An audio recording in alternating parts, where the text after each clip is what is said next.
Vladimir Poutine affirme que la Russie continue à soutenir la Syrie et l'Irak dans la lutte contre le terrorisme.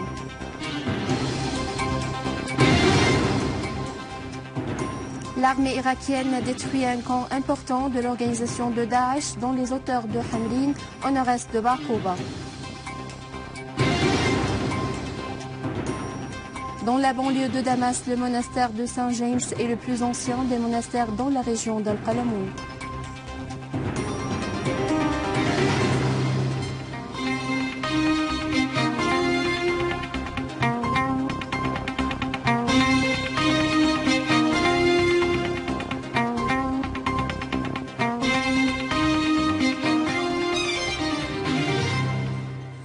Mesdames et messieurs, bonsoir et merci de nous rejoindre. Le président russe Vladimir Poutine a affirmé que la Russie continuera à soutenir la Syrie et l'Irak dans la lutte contre le terrorisme. Dans un entretien avec l'agence de presse turque Anatolie, le président Poutine a fait savoir que la situation en Syrie suscite toujours l'inquiétude, soulignant que l'aggravation de la situation en Syrie et dans des pays voisins est due aux actes du réseau terroriste Daesh et d'autres groupes extrémistes soutenus par certains pays occidentaux. Il a affirmé que les efforts de la lutte contre la menace terroriste devaient se baser sur les résolutions du Conseil de sécurité, le respect du droit international et la non-ingérence dans les affaires intérieures des pays. Le président Poutine a précisé que la communauté internationale doit accorder la priorité à la lutte antiterroriste au Moyen-Orient et en Afrique du Nord.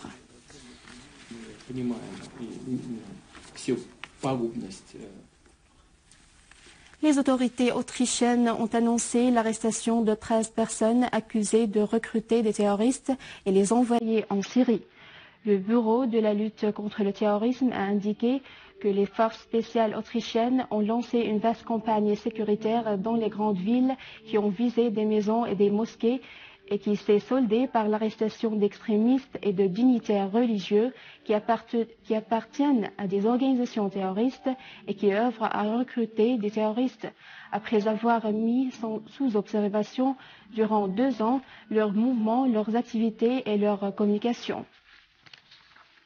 Le président kazakh Nursultan Nazarbayev a appelé à l'intensification des efforts pour la lutte contre le recrutement des jeunes au Kazakhstan pour les envoyer se battre en Syrie aux côtés des organisations terroristes. Le bureau de presse à la présidence kazakh a appelé le président du bureau de la sécurité nationale à intensifier les efforts dans la lutte contre ces organisations terroristes, soulignant l'importance de la prise de mesures pour affronter les menaces de l'extrémisme et du terrorisme international.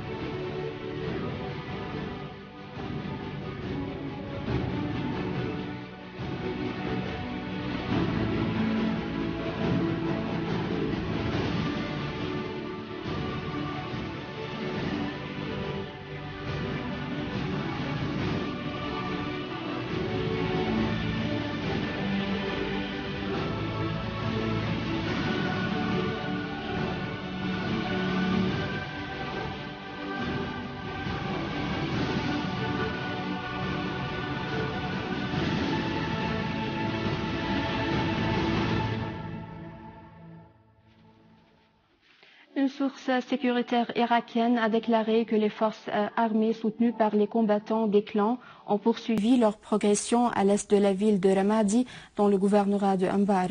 La source a confirmé l'éradiction d'un nombre de terroristes de l'organisation de Daesh et le désamorçage de nombreuses charges explosives posées par les éléments de l'organisation, soulignant que les forces sécuritaires encerclent désormais les derniers villages où se retranchent les éléments de Daesh, à savoir Al-Husaybiya, Al-Bouhayat et Al-Sajariya. L'armée de l'air irakien a bombardé les terroristes de Daesh dans la région d'Al-Radouaniya, au sud de Bagdad, faisant des tués et des blessés dans leur rang. Par ailleurs, 9 Irakiens ont trouvé la mort et 23 autres ont été blessés dans des attaques terroristes dans la capitale, Bagdad.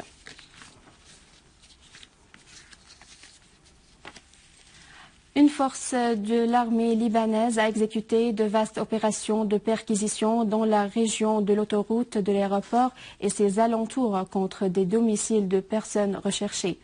Le commandement de l'armée libanaise a annoncé l'arrestation de 2 personnes, dont un Palestinien, recherché pour usage d'armes à feu et l'exécution d'actes de vandalisme et la saisie d'armes, d'appareils de tir et des équipements militaires.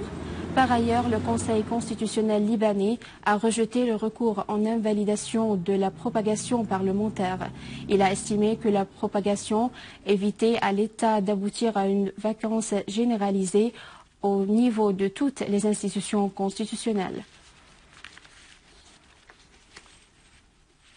La police d'Erdogan en Turquie s'en est pris à des manifestants qui sont sortis en signe de protestation à la visite d'un responsable turc dans le gouvernorat Tunceli à l'est du pays. La police turque a fait usage du gaz lacrymogène et des canons à eau pour disperser les centaines de manifestants qui ont voulu exprimer leur refus de la visite du chef du Parti du Travail national, Devlet Bahçeli, à la province de Tunceli.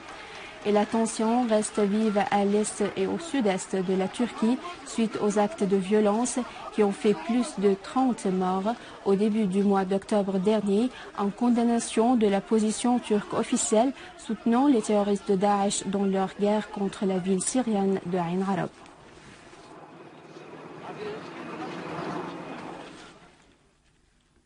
L'ambassade d'Arménie à Damas a tenu jeudi dernier une réception à l'occasion de la journée de l'indépendance de l'Arménie à laquelle ont assisté des ambassadeurs, des chefs des missions diplomatiques, des chefs de partis nationaux et des représentants des divers ministères. Après l'interprétation des 2 hymnes nationaux syriens et arméniens, l'ambassadeur d'Arménie a prononcé une allocution dans laquelle il a affirmé que les Arméniens syriens constituaient une partie intégrante du peuple syrien et ils sont soucieux de faire paraître le visage civilisé de la totalité du peuple syrien. Il a indiqué que l'Arménie, amie en tant que pays et peuple, se tenait aux côtés du peuple syrien dans sa guerre contre le terrorisme.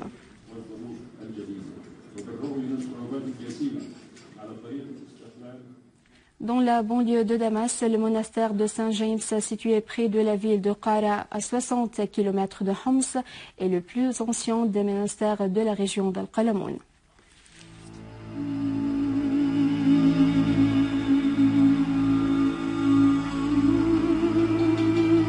Le monastère de Saint-James est le plus ancien des monastères de la région d'Al-Qalamoun, d'une architecture datant du 10e millénaire avant Jésus-Christ. Ce monastère, qui contient plusieurs installations architecturales et archéologiques, constitue une des traces syriaques, byzantines et ayyoubites le plus important au Proche-Orient. Le monastère de l'archevêché catholique melkite est situé près de la ville de Qara, à 60 km de Homs, et enregistré auprès de la Direction générale des antiquités et des musées, un centre ecclésiastique important. Nous sommes le monastère de Saint-Jacques, le mutilé à Qara.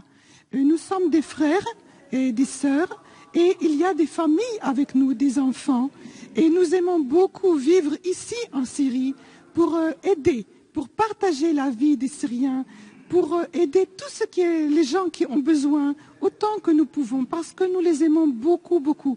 Et nous savons que la Syrie a un rôle très, très, très important aujourd'hui dans le monde. Un témoignage très important. Et nous y croyons.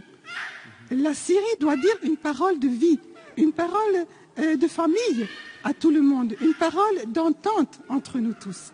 Et cette parole est très importante. C'est pourquoi nous sommes ici avec vous.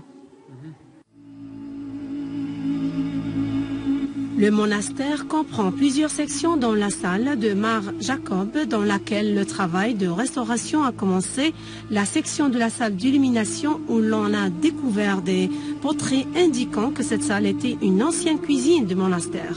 Le monastère comprend également la grande église qui est ornée de 2 couches de fresques précieuses. À la fin de ce journal, je vous rappelle les principaux titres.